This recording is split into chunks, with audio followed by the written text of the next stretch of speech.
situação. O sonho de ampliar a rede metroviária avançando do centro de São Paulo para a Zona Norte, transpondo o Rio Tietê e finalmente alcançando a Vila Brasilândia continua suspenso. A pretensão de atender 600 mil pessoas por dia, com transporte rápido, confiável, com bilhete interligado, conectado a outros modais, a chamada linha das universidades ainda está longe de ser inaugurada. Estamos falando da futura linha 6 laranja do metrô, assunto do programa Em Discussão Convida de hoje, que recebe o deputado João Caramês do PSB, coordenador da Frente Parlamentar em prol do transporte metrô ferroviário. E seus convidados, Kleber Silva Júnior, que é vice-coordenador do Fórum Pró Metrô Freguesia Brasilândia, e Emiliano Afonso, que é diretor do Sindicato dos Engenheiros no Estado de São Paulo. Agora sim, todos muito bem-vindos ao estúdio da TV Alesp. Deputado, vamos falar da oportunidade desse debate, quando São Paulo precisa tanto avançar, criar novas possibilidades de transporte de massa. E a gente vê do outro lado a economia deprimida, os cofres públicos, né, as receitas municipais, estaduais, federal, deprimidas, né, pela falta de atividade econômica, arrecadação de impostos e também capitais estrangeiros, a possibilidade de trazer, alavancar empréstimos para uma obra de vulto como essa. Como é que o senhor vê essa possibilidade e dos atrasos sucessivos na linha 6 laranja do metrô? Muito bem-vindo, deputado. Obrigado, Jorge. Antes de mais nada, eu quero cumprimentar a você, todos os colaboradores e, sobretudo, os telespectadores da TV Alesp. Agradecer aqui ao Emiliano e ao Kleber por terem aceitado o nosso convite para estarmos aqui hoje para debater sobre essa linha que é de suma importância. Como você mesmo disse, é uma linha que vai atingir a Zona Norte, vai atravessar a Marginal Pinheiros, Tietê, e atender as universidades daquela região. Então, para a gente é uma alegria muito grande estar aqui nesse momento. Suas boas-vindas ao Stanislau Afonso e também ao Kleber, aliás, que estão sempre presentes nas atividades da Frente Parlamentar, não é, deputado? Por favor. Agradeço ao deputado o convite e realmente eu trabalho no setor de mobilidade há mais de 30 anos e vejo a importância de nós termos numa cidade como a nossa, na região metropolitana de São Paulo, um deslocamento dentro de da necessidade dela. Tá? E a linha 6 é importantíssima. Eu tenho acompanhado desde 2000 e pouco, 2003, uma movimentação da população da região buscando criar uma nova qualidade de vida. Sim. Nós temos ali para o lado norte da Marginal, né, em torno de 300 mil pessoas que vivem ali, uma população grande. Só do Rio para aquele lado, fora os que estão ali. Fora os que estão para cá. Tá? É. Essa linha vai atender uma população de quase 600 mil pessoas. Sim. Ela pega uma região com baixa oferta de emprego. Nós temos 0,3 emprego para cada pessoa que quer ter um emprego do lado de lá e traz para o local onde você tem a grande geração, que é o centro da cidade, que você já tem um atendimento com a malha. É importantíssimo e é uma pena dela estar parada. Sim. Kleber, o que falar da mobilização da população da Zona Norte em torno dessa linha e todas as aspirações? Quando se fala que vai mudar a vida das pessoas, vai levar uma linha do metrô, há um entusiasmo, né? Melhora a autoestima das pessoas. Todos querem o metrô, não é? Isso, eu gostaria de agradecer a oportunidade. Aqui nós acompanhamos os trabalhos da FETRAN há mais de um ano, juntamente com o deputado Caramês, o Emiliano também sempre nos acompanhando. Em 1988, foi inaugurada a estação Barra Funda do metrô. Sim. Em linha reta, até a freguesia do Ó, são aproximadamente 5 quilômetros. Então, em 88, no nosso bairro, surgiu aquela vontade, né, aquele sonho. Puxa, por que o metrô não pode caminhar mais um pouquinho e chegar até aqui? Uma região que hoje tem mais de 400 mil habitantes, juntando freguesia do Ó e Brasilândia. Sim. Né? Se a gente for pensar toda aquela região... É uma cidade, hein? É uma cidade. Quantas cidades no estado tem uma população de 400 mil habitantes? Sim. Então, em 88, o metrô chega na Barra Funda e lá no nosso bairro começa aquele sonho. E um sonho que, graças a Deus, acabou acontecendo, se concretizando, porque as obras foram iniciadas, né? Sim. Infelizmente, por muito pouco tempo, ficou quase menos de um ano em obras efetivamente, E agora, em setembro próximo, já serão 2 anos de obras paradas. É uma obra que, no pico, a previsão é que ela empregue 10 mil pessoas, 10 mil trabalhadores. Nós estamos aí com índices de desemprego altíssimo, né? Na casa de 13 milhões de pessoas desempregadas em todo o Brasil.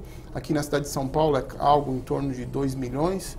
Então, uma obra só, né, gerando 10 mil empregos. Poderia alavancar 10 mil empregos? Isso diretos, né? Imagina agora toda, né, o entorno dos empregos em relação à obra.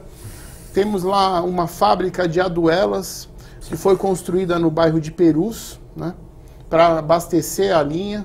Então, uma série de investimentos que são fundamentais para o desenvolvimento da nossa região. Um dos bairros mais antigos da cidade, a Freguesia do Ó, para quem não sabe, ela tem mais de 400 anos de idade, né, de fundação. Agora, com essa novela que está, né, estreando aí essa semana na televisão, as pessoas vão começar a ouvir mais falar de Freguesia do Ó. Mas somos um dos bairros mais antigos da cidade e sempre sofremos com a falta de um transporte público de qualidade. Para vocês terem uma ideia, para se atravessar a ponte da Freguesia do Ó, muitas vezes as pessoas levam mais de 1 hora para sair do bairro. Só de dentro para fora do bairro, para atravessar a ponte, mais de 1 hora.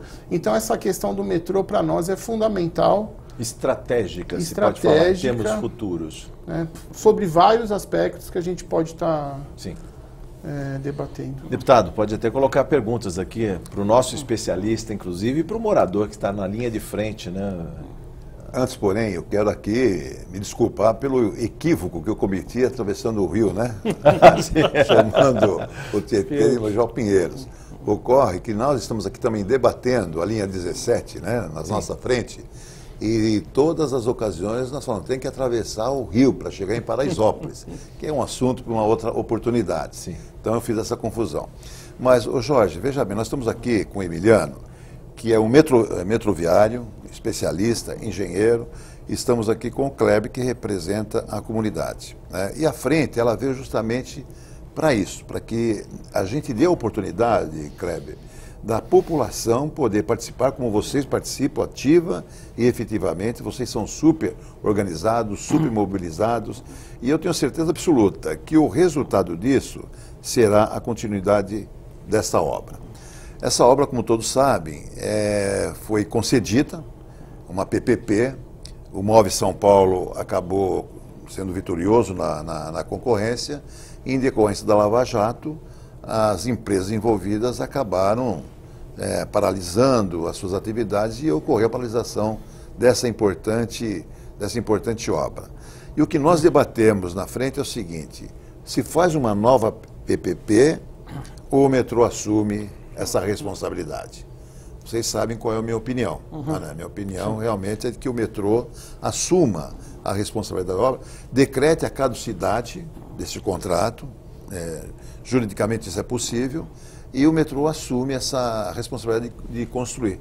O metrô tem técnicos altamente qualificados, já mostrou a sua capacidade. Nós estamos falando do metrô de São Paulo, um dos melhores metrôs do mundo, independentemente da superlotação que é, mas em questões de tecnologia, conforto, modernização, é um dos melhores do mundo. O senhor tem sua opinião já formada? Aliás, eu tenho que dizer aqui, além das reuniões regulares da Frente Parlamentar, aconteceu uma especificamente para a linha 6 Laranja, lá próximo na Barra Funda, exatamente, né? O senhor ouviu atentamente a população, o clamor ali. Exatamente. Como representante da população paulista, o que o senhor tem a dizer do que o senhor captou naquela audiência pública? Exatamente. Então, veja bem, aquilo foi unânime. Nós tivemos a participação dos universitários, inclusive, porque foi na Universidade Paulista que nós fizemos o encontro da frente. Todos são unânimes em seguir essa orientação.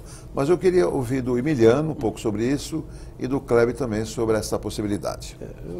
Eu acho que o deputado Caravês colocou é totalmente procedente. Tá?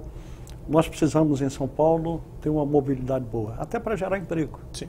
Tá? A boa mobilidade, posso depois até dar uma pitaco, ela é importantíssima para você gerar uma melhoria na economia. A gente começou lá atrás, pensando em linha de metrô, na integração das pessoas. Sim. Eu vou pegar alguém que de repente não pode ir para um transporte individual, tem que ter um transporte público de boa qualidade, e o metrô te garante o quê? Te garante a realização da viagem dentro de um determinado tempo, em qualquer hora. Tá? Se você olhar o metrô de São Paulo, que infelizmente é o sistema mais carregado do mundo em termos de passageiros por quilômetro, nós temos em torno de 98%, 99% das vezes que você entra numa estação de metrô, você sabe que vai fazer uma viagem no determinado prazo. Tá? O Kleber acabou de dizer 1 hora para você atravessar uma ponte. Nós verificamos aqui, há um tempo atrás, o pessoal começou a comentar de ampliar as marginais. Foi feita uma 3ª pista ali na marginal do Tietê. Nós, como técnicos, falávamos, olha, isso não vai durar 2 anos sem voltar aos congestionamentos. Vai ficar saturado outra vez. Os congestionamentos, 1 ano depois, eles tinham voltado. Tá? Então, a solução não é fazer mais avenida, a solução não é fazer mais rua, a solução é você melhorar o transporte público. E quando você fala de carregar muita gente, como aqui em São Paulo, olha aqui uma imagem, inclusive, viu, Emiliano, que nos ajuda a ilustrar aí essa linha e o traçado dela. Você falou, o Kleber disse 1 hora para atravessar a ponte. Ao que parece, da Vila Brasilândia até São Joaquim, 23 minutos. Que diferença. Não, ela você vai levar. E uma outra coisa, quando a gente começa a ver o metrô, quando você fez a linha 1 e a linha 2, você basicamente atendia aos usuários lindeiros. No momento em que você criou uma rede e você teve uma integração não só das linhas de metrô, como com as linhas da CPTM, que melhoraram muito. CPTM há um tempo atrás... É um metrô de superfície. É um metrô de superfície. Ela carregava 600, 700 mil passageiros dia. Hoje está mais de 3 milhões. Uma qualidade, você via os surfistas, tinha uma morte por dia, portas abertas. Por dia, portas abertas. Então ela melhorou a qualidade do sistema e você tem acesso à cidade. Tá? Então não vão ser só os 650 mil passageiros que vão ser carregados nesse trecho, eles se transportam para outras. Aqui você vê uma coisa, nesse lado, para o lado norte do Rio, você tem uma população mais pobre. Até por essa dificuldade de deslocamento, ela tem um salário médio que é metade do que tem na outra faixa. Você tem menos emprego. E isso você vai levar o que? Desenvolvimento. Então, mobilidade é desenvolvimento. Mas igualdade também de possibilidades, ou seja, quem mora além, acima do rio, que pode vir trabalhar com mais conforto, com mais qualidade, ganhando esse plus do tempo, né? Agora, uma das coisas que nós temos que levar em conta é que é um investimento público. Se você olha o mundo, nós olharmos a Europa, nós olharmos a América do Norte, nós olharmos o Oriente, é um investimento 100% público, operado por empresas públicas. E por que isso? Tá? Porque ele gera uma receita não operacional, ele gera uma renda para o governo em cima de impostos e coloca em pé. Então, nessa tentativa de nós fazermos uma linha através da iniciativa privada, que eu acho que até legal, foi boa, porque era uma forma de você trazer, o governo estava tentando... Antecipando, né? Trazer uns 40% de recursos em cima disso e tal. Ela poderia dar certo, mas ela está concedida desde 2013. 2013 foi concedida, nós já estamos 5 anos de concessão. Nós deveríamos estar com essa linha toda pronta em março, ou em maio do ano que vem. Não vai estar. Nós não sabemos quando ela vai começar. Emiliano, estranha ao nosso telespectador o formato PPP. Não é todo mundo que conhece, mas já está aí, já foi testado e aprovado. Aliás, na linha 4 do metrô é uma PPP também. Claro que o metrô construiu boa parte da parte física, né, as estações e a linha, e parece que o parceiro entrou com a compra dos trens, sinalização. Qual é a diferença dessa linha 6 laranja para a linha 4 amarela, por exemplo? A linha 4, quando ela foi feita, foi até pensada, foi a primeira PPP que nós fizemos. Então, o governo, o pessoal tentou escolher uma linha pequena. Então, a linha 4 é uma linha de 12 quilômetros. Tá? Esses 12 quilômetros, ela vai ter um carregamento de uma linha grande, ela vai ter alguma coisa quase de 1 milhão. 1 milhão de passageiros. Por quê? Porque era uma linha que integra. Ela vem, se encontra ali na luz com o trem e da com CPTM, a linha 1, exatamente. Tá? depois ela vai para a República e encontra com a linha 3, ela chega na Paulista, tem a linha 2, aí ela desce na Marginal e encontra com a linha 9 e atravessa o Rio. Sim. E também o mesmo problema de se atravessar as pontes que tem na zona norte, nós temos também ali na zona oeste e na zona sul. Né? Então você faz uma estação para lá. Então o que acontece com essa linha? Era uma linha, se você numa primeira fase, você integrasse ela com esses sistemas todos, tá? Você teria algo em torno de 70% do carregamento, precisando ter uma oferta pequena. Tá? Eu preciso colocar, por exemplo, metade da frota. Então, para você atrair o capital privado, que nós não tínhamos conseguido até então, dentro de uma participação onde ele coloca dinheiro, sim, poderia ser um local bom, e foi o que deu certo. Por exemplo, o primeiro trecho, essa metade da frota, você tem menos gente, você tem menos energia, você tem menos gastos. Tá? E o que aconteceu com o parceiro privado neste caso? Ele entrou basicamente com o fornecimento do trem e os sistemas de controle do trem. Sim. Tá? Todo o restante ele foi feito pelo governo do Estado. Tá? E todos os avanços, como, por exemplo, o vagão contínuo, o salão você tem o salão, que é uma coisa boa, você tem o driverless, você não precisa do condutor. Portas de plataformas, isso foram propostas do corpo técnico do próprio metrô. Sim, muito bem. Que a gente está avançando para o outro lado. E foi uma linha exitosa, ela bem operada, ela tem hoje o carregamento máximo em torno de 40 mil passageiros hora sentido, você tem uma oferta de 60 mil. Para o metrô, o máximo seria 100 mil, como a gente já tem aqui em São Paulo. 100 mil passageiros hora sentido.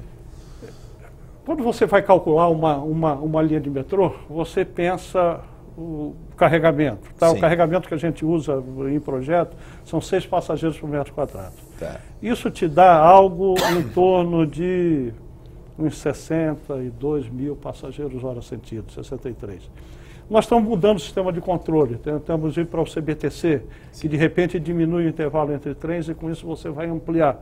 Quem sabe você possa chegar próximo dos 70 mil. Aí você fala, mas o pessoal fala de 90, 80, infelizmente... Isso é rush, é linha vermelha... É linha vermelha, que é uma linha desequilibrada, tá? É uma linha que você avançou para uma área da cidade que não tem emprego, então ela de manhã ela é muito carregada de um lado e o outro ela é vazio, tá? E você tem que equilibrar essas redes, você tem que começar... E a linha 6 pode ajudar nisso, né? Com certeza. Pode ajudar muito. Aliás, o Kleber pode falar sobre isso aí. O Kleber está colocando, por exemplo, nós temos aqui, deixa eu ver se nesse mapa mostra, tá? A linha 6, ele vem da Brasilândia e encontra com a linha 1, ali na Liberdade. Tá? Se nós olharmos um pouquinho mais à direita, nós vamos ver... tem uma paralela com a linha vermelha já. Você tem a linha 2, tá? Que está indo até a Anália Franco. E depois ela deveria ir um pouquinho mais para frente. Tá? Esta linha 6, ela precisa chegar em Anália Franco. Porque mas vai chegar com tempo, né? Seria numa segunda etapa. Tá? Se você me permitir, eu gostaria, viu, Emiliano, de concentrar a nossa discussão hoje aqui na linha 6. Tá bom. Aproveitar a oportunidade que a TV Alesp está nos dando, e aproveitar a presença do Kleber aqui, para que a população de Freguesia do Ó saiba a luta que tanto você, quanto eu, quanto todos nós aqui estamos travando, para que essa linha seja retomada. Vamos procurar a fórmula. Exatamente, vamos procurar fórmulas. E a fórmula é essa, não existe outra. Decretar caducidade do contrato e entregar para o metrô construir. Inclusive, nós temos aí um compromisso do nosso governador Márcio França de fazer isso daí. Nós estivemos lá? Tivemos. Nós levamos à frente para conversar com o governador. Levamos os anseios da população de lá através do fórum. E ele assumiu esse compromisso. É importante que a gente faça um recorte nesse momento, que é o seguinte... tem muito um discurso, né? Não, porque a iniciativa privada vai, faz, a iniciativa privada cumpre prazo. Na nossa linha é exatamente o contrário. As empresas privadas não cumpriram nenhum prazo. E a população de uma forma legítima, ela pede que o metrô, que é uma empresa pública, que o metrô de São Paulo, que é uma empresa pública, assuma a obra. Então é importante a gente fazer esse contratempo, não é? Porque, não, porque é empresa privada, empresa privada, empresa privada. A linha foi concedida para uma empresa privada que chegou lá em 15% da obra e simplesmente parou. Exatamente. Simplesmente parou a obra, entendeu? Receberam não sei quantos milhões em multas aí, né? Vai se saber quando que eles vão receber essas multas, né? O Tesouro vai receber esse pagamento. E é isso que é importante. A população, de uma forma geral, pede que o metrô assuma a obra, porque confia. Todas as pesquisas de opinião aí, o metrô é o meio de transporte mais aprovado pela população, apesar de todos os problemas que a gente sabe que existem, mas reconhecidamente uma empresa respeitada pelo povo paulista. Kleber, é sobre geração de empregos, não na obra em si, mas no entorno. É importante levar o fluxo, levar mais empregos para a Zona Norte. Se eu tenho uma linha do metrô que sai de Brasilândia e chega até São Joaquim, até o centro praticamente de São Paulo, eu também não crio essa condição de um outro fluxo, não é só transportando gente da Zona Norte para o centro para vir trabalhar, mas também levando trabalho e outras possibilidades para aquela região? Sem dúvida. Inclusive, uma coisa que nos deixou muito feliz lá na freguesia na Brasilândia é que o Centro de Controle Operacional dessa linha, o CCO, ele vai ficar lá no Morro Grande, né, juntamente ao pátio. Então, só isso, né, já nos deixou muito satisfeitos, porque exatamente que vai se criar uma oportunidade, né, das pessoas circularem. Como eu já vou repetir, né, as pessoas ficam ilhadas na região. Existem duas grandes avenidas lá, a Edgar Facó e a Inajá de Souza. Só que elas são abarrotadas de carro, né? Então não tem circulação. No horário de pico, no horário de rush, é muito difícil sair do bairro. Num dia como hoje, que está chovendo, por exemplo, é mais difícil ainda. Sim. Então é importante, né, que as autoridades entendam isso, né? É uma linha que vai atender a freguesia, vai atender a Brasilândia? Sim, vai atender o nosso bairro. Mas a gente fez um levantamento, vai atender a PUC de São Paulo, Universidade Presbiteriana Mackenzie, FAAP, Unip, Anhanguera, hospitais, o futuro Hospital de Vila Brasilândia, Hospital Geral de Vila Penteado, Hospital Samaritano, Hospital Sírio-Libanês, Hospital 9 de Julho. Então, ou seja, a cidade inteira ganha, né? Vai ser assistida. Não é só o morador lá da Zona Norte.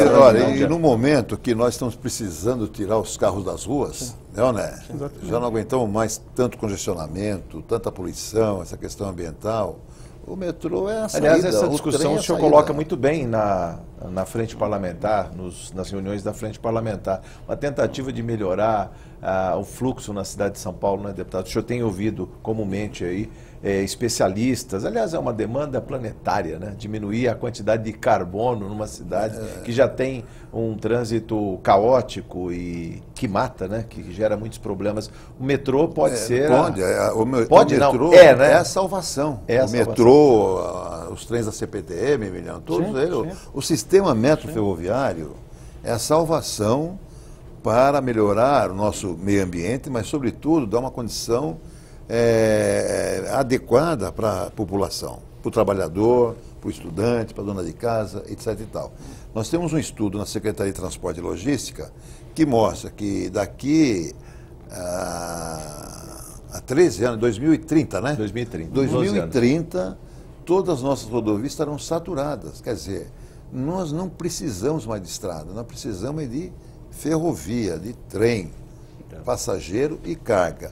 Mas aqui na metrópole... Na macrometrópole, né? Já estamos pensando até nos trens intercidades. Aliás, eu quero falar um pouquinho sobre isso aí depois, que eu tenho aqui uma sugestão para dar ao vivo, né? Para os nossos governantes, que eu acho que é alternativa. Aliás, o deputado tem como conceito essa questão da poluição. Tem que lembrar aqui o nosso telespectador que tem um gabinete que tem neutralização das emissões de carbono. É importante falar isso, deputado. E, aliás, é pioneiro aqui na casa essa questão, essa preocupação com as emissões de carbono, ou seja, para descarbonizar, né, a cidade, a gente precisa de muito mais metrô, não é? Com certeza, isso não tem dúvida nenhuma. E nós temos aqui, olha, Emiliano tem que a pessoa mais do que adequada para a gente poder dizer da qualificação que esses técnicos do metrô têm. Não é porque ele está presente, não, mas nós sabemos disso. O Kleber é um usuário, ele vem aqui representando a comunidade. Sim. Acabou de falar, entre a população, o sistema do metrô é o melhor transporte que nós temos. O problema é que nós transportamos 80% da população que o Brasil inteiro transporta. É verdade. É uma coisa incrível, né? Nós estamos vivendo assim num mundo super povoado. Eu vou precisar fazer um intervalo, mas eu já gostaria de deixar uma pergunta no ar para os nossos convidados aqui também, da dificuldade que é pegar uma cidade que já está totalmente constituída, né? Criar uma linha do metrô, a gente fala, leva 10 anos para fazer uma linha do metrô, mas tem que pensar que a cidade já está aí, e é a cidade dos carros, não é? Sim. É a cidade dos carros. Como conciliar os interesses dos motoristas que levam 1 hora para atravessar a pista? Quando você fala vai ter uma obra do metrô, tem um impacto de vizinhança, às vezes muito mais transtornos durante a obra, né? Vias segmentadas, segregadas, fechadas literalmente para passar caminhão, o entulho da obra, mas a gente vai falar mais no Em Discussão Convida, que volta em instantes.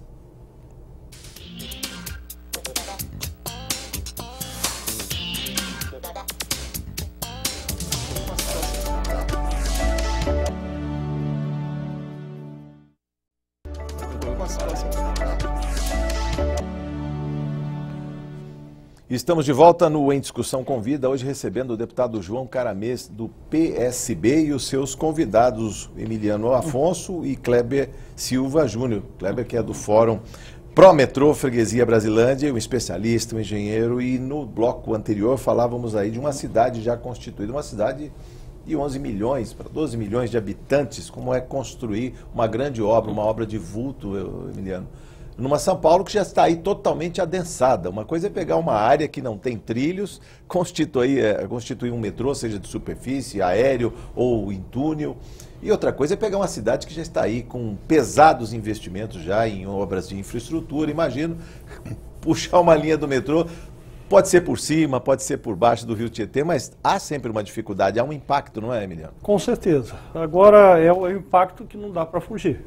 Se nós olharmos, por exemplo, São Paulo, o estado de São Paulo, 95% da população do estado de São Paulo mora em cidades. Sim. Se olhar o Brasil falava de 84%, diz que nós já estamos chegando a 86%. 86%. Se for para a Europa, um pouco mais de 60%. Tá? Então, se nós vamos querer gerar emprego e melhorar a qualidade de vida, nós temos que mexer na mobilidade dessas cidades. O nosso secretário estava comentando aqui em São Paulo. São Paulo que você tem a macro metrópole paulista, que em 0,5% do território nacional tem mais de 20% do PIB nacional, está parando. Sim. Você tem os 10 grandes eixos rodoviários que estão entrando em colapso. Sim. Então, se nós não imaginarmos a mudança, inclusive na macro metrópole, tá? Para voltar a carregar gente, carregar carga, tá? Em cima de trilhos ou dutos, nós vamos parar. Inviável. Nós vamos parar e nós vamos começar a regredir. Então, é algo que não tem como ir, tá? Como não ir. Então, dentro do jeito, na hora que você vai fazer uma obra, essa obra afeta o seu entorno. Você estava comentando um pouco de falar assim, eu quero uma estação de metrô perto de casa, mas não quero na minha porta. Tá? Isso era algo muito claro. Eu lembro, por exemplo, a UITP, União Internacional de Transportes Públicos, na mudança do milênio, ela resolveu pegar mais de 130 grandes metrópoles do mundo e olhar como estavam construindo a sua mobilidade. E uma das coisas que se falava na época, quando se fala de ferrovia, diz que um dos grandes problemas da ferrovia era a ferrovia ser fixa. Eu não consigo tirar ela daqui. Ela está aqui, eu tenho que mudar para outro local e ela não muda. E eles viram que isso era uma das grandes virtudes dela. O fato de ela ser fixa, ela permitia que você pudesse planejar alguma coisa e realizar isso. Sim. Então, algo que começou a se fazer, tá, que se mudou ao longo do tempo, era que o transporte, quando ele foi feito, era para trazer os seus usuários para junto e carregar. Aí ele avançou para uma segunda etapa, que ele se integra com outros tipos de modos de transporte e leva. Por exemplo, aqui em São Paulo, se nós olharmos, nós estávamos falando dos trens, nós temos os trens ali na Marginal Pinheiros, você não tem um local para um carro parar e descarregar uma descida cadeirante, por exemplo, e colocar outro, tá? Que era o kiss and ride, que é uma palavra em inglês, que você para, né? E beija, vai embora, tá? E você deixa e coloca. Nós precisávamos ter isso. Nós estamos imaginando... Não foi pensado para isso. Não foi pensado. Não foi pensado para isso. Você avança, por exemplo, com estações fora, onde você não tem uma política de estacionamento, onde você motiva o estacionamento e a questão da externalidade também, né? Da externalidade, tá? E como capturar essa Como externalidade? capturar isso? Por exemplo, algo que nós começamos a discutir um pouco, junto a transporte público e desenvolvimento urbano tem que andar junto. Ele não pode andar fora. Então você teria que pegar junto das estações e começar a adensar. Então aquela história, eu não quero ficar junto das estações, quando você vai para fora do Brasil, isso aconteceu na Europa, isso acontece no Oriente, está acontecendo também nos Estados Unidos, o pessoal quer morar próximo. Tá. Quer ver alguma coisa? O metrô de São Paulo, ele desde 60, ele foi... fundado em 68, 67, ele fez uma pesquisa origem e destino. Então nós estamos fazendo a cada 10 anos uma origem, pesquisa e destino. E essas pesquisas mostraram que a cada vez que você faz, menos gente morava no centro. O que é que você estava fazendo? Expulsando a população para fora e concentrando emprego do centro. Tá. É o que acontece com a Leste. O cara mora fora e tem que ir para o centro para conseguir trabalhar. Então você tem uma linha ociosa de um lado e supercarregada do outro lado. Tá? Então você teria que mudar um pouco esse conceito. Na última pesquisa OD que foi feita, nós verificamos que o centro ganhou 400 mil habitantes. Uma cidade. Tá? Por que ele ganhou 400 mil habitantes? É fácil, você olha a quantidade de lançamentos imobiliários que estão havendo. Por quê? Porque você não consegue se locomover. Tá? Eu às vezes brinco, eu moro no mesmo local há 30 anos, tá? E trabalho mais ou menos no mesmo espaço. Eu brinco que cada ano que passa eu moro mais longe. Mesmo sem sair do lugar. Sem sair do lugar. Deputado Caramês, fala sobre isso, como capturar a tal externalidade, até ajudar o nosso telespectador a absorver esse conceito, que parece que o metrô absorve uma grande quantidade de capitais. Exato. E o Estado muitas vezes não tem recurso, ou não é capaz de dar garantias para a tomada de empréstimos para uma obra de vulto. É possível trocar com, digamos, o benefício cruzado que vai ter esse morador, que vai ter uma estação do metrô perto, ou seja, ajudar a pagar, não só com a tarifa que ele vai pagar, né, do metrô. Muitos, aliás, ele falando de lançamento, são prédios que sequer têm garagens. As pessoas vão andar de bicicleta ou vão andar de metrô. Ele pode vir a ajudar a pagar também uma obra de vulto como essa? Pode. Não é imposto, mas a contribuição de melhoria. Sim. Por quê? Eu acho que essa pesquisa de origem e destino que o metrô faz, caberia também uma pesquisa vocacional de cada estação que fosse construída. Sim. A vocação daquela região, se é vocação industrial, se é comercial, se é de serviços, e preparar a estação para ter esses equipamentos, para ter hotéis, serviços, etc. e tal. Então, quanto isso não vai valorizar aquela região e a área daquele cidadão que foi desapropriado também. Mas essa fórmula já não está dada, deputado? Eu vou até provocar o deputado Caramês, porque ele ouve todo mundo nas audiências, nas reuniões da Frente Parlamentar em prol do transporte metroferroviário. Eu digo que se um shopping precisa de clientes e o metrô tem esses clientes potenciais que são passageiros, mas também são clientes, a gente vê, por exemplo, um shopping Tatuapé, que teve até uma expansão, o shopping Santa Cruz. Se eu tivesse pensado na hora de construir a estação do metrô, já deixar o espaço, ou as vigas, as construções já com devida base para construir um shopping, não seria muito mais fácil, muito mais pertinente para o metrô, para a sua política de expansão? Olha, eu vou citar um exemplo aqui, Jorge. Eu tenho um filho que mora em Toronto. Há 13 anos resolveu ir para lá para estudar, trabalhou, estudou, acabou casando, me deu duas netinhas maravilhosas. E ele, hoje, graças a Deus, ele tem uma casa própria, mas ele morou muito tempo num prédio, né, ali em Toronto, aonde você descia de elevador, o térreo, você saía para a rua, o primeiro subsolo era a garagem, o segundo subsolo era um shopping e o terceiro subsolo a estação do metrô. Olha isso. Entendeu? Então, quem é que construiu aquilo? Né? Essa questão da PPP, essa questão da parceria público-privada, eu acho que é interessante envolver essas coisas, mas desde que se tenha a vocação daquela região. Então, quando a gente se fala em contribuição de melhorias, o cidadão já pensa assim, puxa vida, eu vou ter que pagar para fazer estação? Você não vai pagar. Você vai dar uma contribuição pela melhoria que você teve ao redor do seu imóvel. Sim. A valorização. A valorização. Sim. Porque a hora que o Estado vai desapropria um valor, esse mesmo cidadão que ficou uma área remanescente, o preço que ele vai pagar, vai pagar depois é 3, 4 vezes maior do que o governo pagou naquele momento. É verdade. Então, mas o gestor público, Kleber e Emiliano, o gestor público precisa ter coragem para fazer isso, porque o cidadão pensa que já vai cobrar imposto, mas conversando, sim, as pessoas vão entender. E eu passei por essa experiência. Eu, quando fui prefeito, o grande anseio da população da minha cidade era pavimentação, sim, porque não tínhamos rua asfaltada. De 450 quilômetros de malha viária, apenas 20 quilômetros asfaltada. Ele queria asfalto. E eu não tinha dinheiro para fazer. Falei, quer saber de uma coisa? Eu vou fazer através da contribuição de melhoria. Eu, como sou professor, peguei uma louça, né? Ia no bairro, na rua, reunia os moradores, falava, gente, olha, eu recebo isso, recebo aquilo, 50% para fazer pagamento, 25% da educação e saúde. O que sobrou do queijo? Nada. Para fazer investimento, nada. Exatamente, para fazer investimento, nada. Você quer a sua rua? Quero. Então é o seguinte, eu vou trazer para vocês aqui algumas simulações que eu vou fazer. Então, cidadão que tem 10 metros de estrada vai pagar X, no total, X por mês. Ao longo de tantos meses. Ao longo de tantos anos. Se 80% dos moradores aderirem à contribuição, eu faço asfalto. Asfaltei 80 quilômetros de rua. 80 quilômetros de rua junto com a população. Nós podemos transferir isso para o metrô e fica barato. Sim. Você já imaginou se a gente conseguisse dobrar a nossa malha do metrô juntamente com a população? Quanto que nós não íamos ganhar?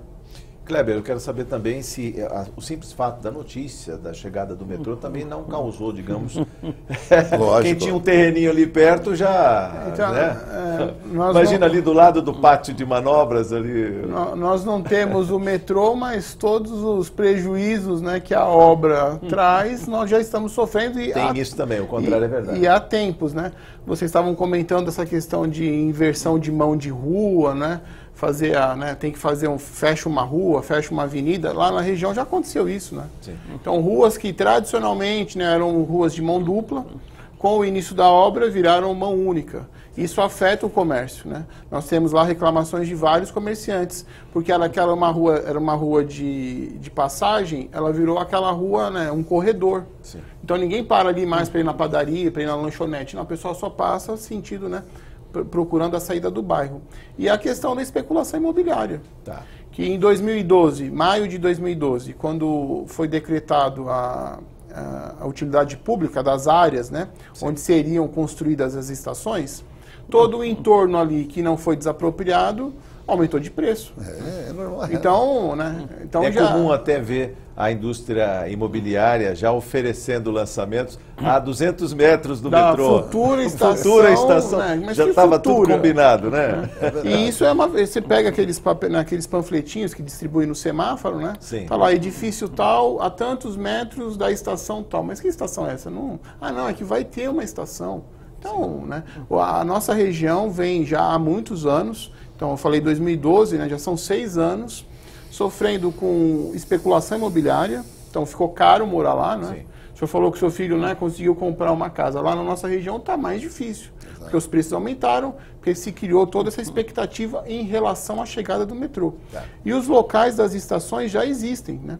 Então fica aquela coisa, não, mas já vai ser ali a estação, já tem os locais físicos. Né? É bom que se frise, né, Kleber, que essa contribuição de melhoria são para aquelas áreas que vão ser beneficiadas do metrô, né? Porque senão a população vai achar que o povo todo vai pagar. Não é pagar conta, são aqueles que foram beneficiados. Eu até gostaria de pegar um pouco o gancho do que o Kleber está colocando, para a gente mostrar o que acontece fora e o que não acontece aqui.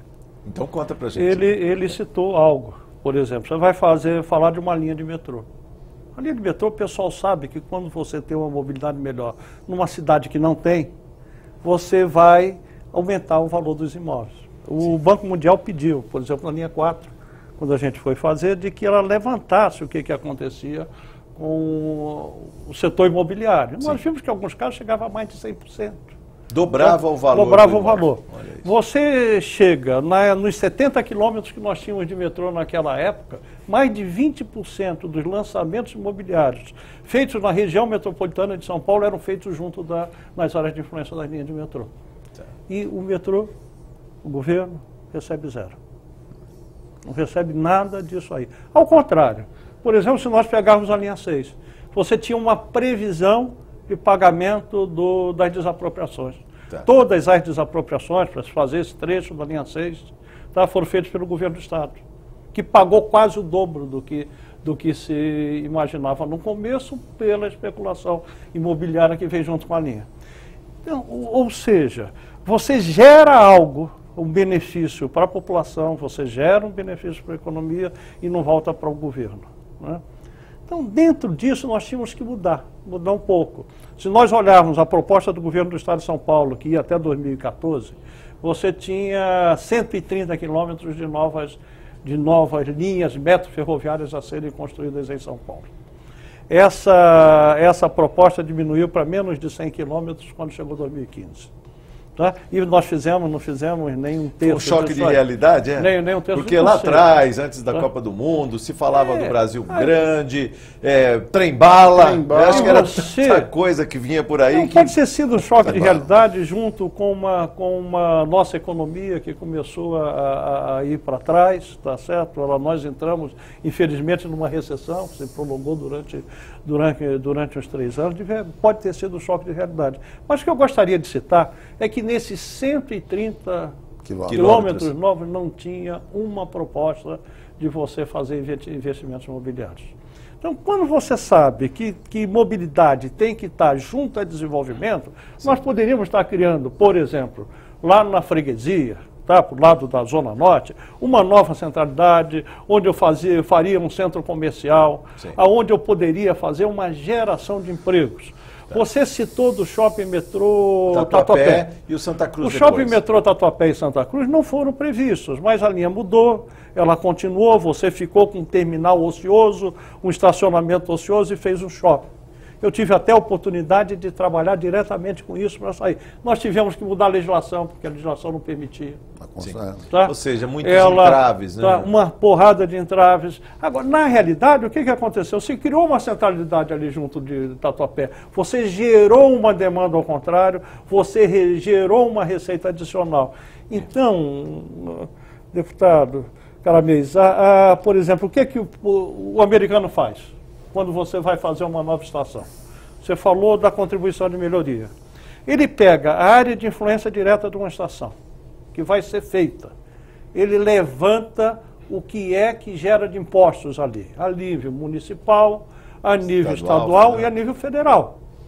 E fala, o incremento de impostos que eu vou gerar nesta área, durante um determinado número de anos, que varia de acordo com o empreendimento, alguns chegam a 16, outros chegam a 23 anos, tá?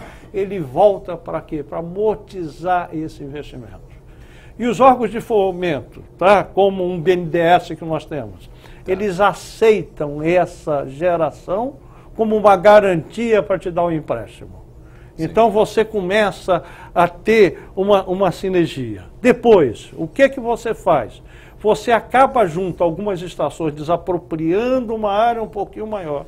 Tá. E faz o embrião de de uma nova centralidade que ela vai gerar aquele crescimento e aproveita isso para mitigar o custo da viagem. Tá?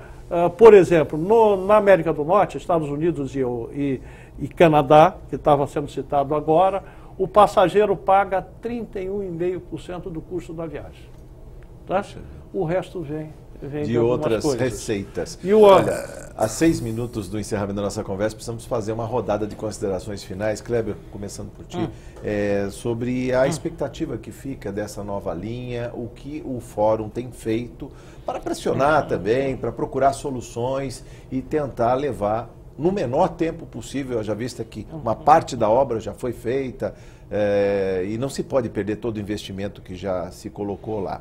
O que a Zona Norte, aliás, São Paulo, que toda a cidade se beneficia, né, com uma linha nova do metrô, o que tem feito e quais são as aspirações do grupo?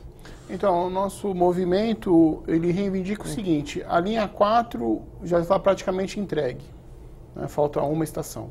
A linha 5, faltam 4 estações, até o final do ano provavelmente serão entregues. Então, a linha do monotrilho lá da Zona Leste também já está bem encaminhada, talvez até o final do ano seja totalmente entregue. Nós defendemos o seguinte, que o governo assuma a linha 6. E não se faça novos investimentos enquanto não fizer a linha Não terminar essa linha 6. Não adianta... Toda a energia dedicada para a linha 6. Não adianta sair abrindo várias frentes de obras aí, vamos fazer a linha 18, vamos fazer a linha 19. Não, vamos terminar a linha 6, que é uma linha importantíssima para a cidade, e é isso, no menor tempo possível, né? Eu não posso deixar aqui de fazer uma menção ao nosso grande animador, que é o professor João Mota, né? Que foi um dos primeiros a abraçar essa causa do metrô na freguesia do na Brasilândia. Ele, há 20 anos atrás, fez o primeiro abaixo-assinado, que conseguiu mais de 25 mil assinaturas.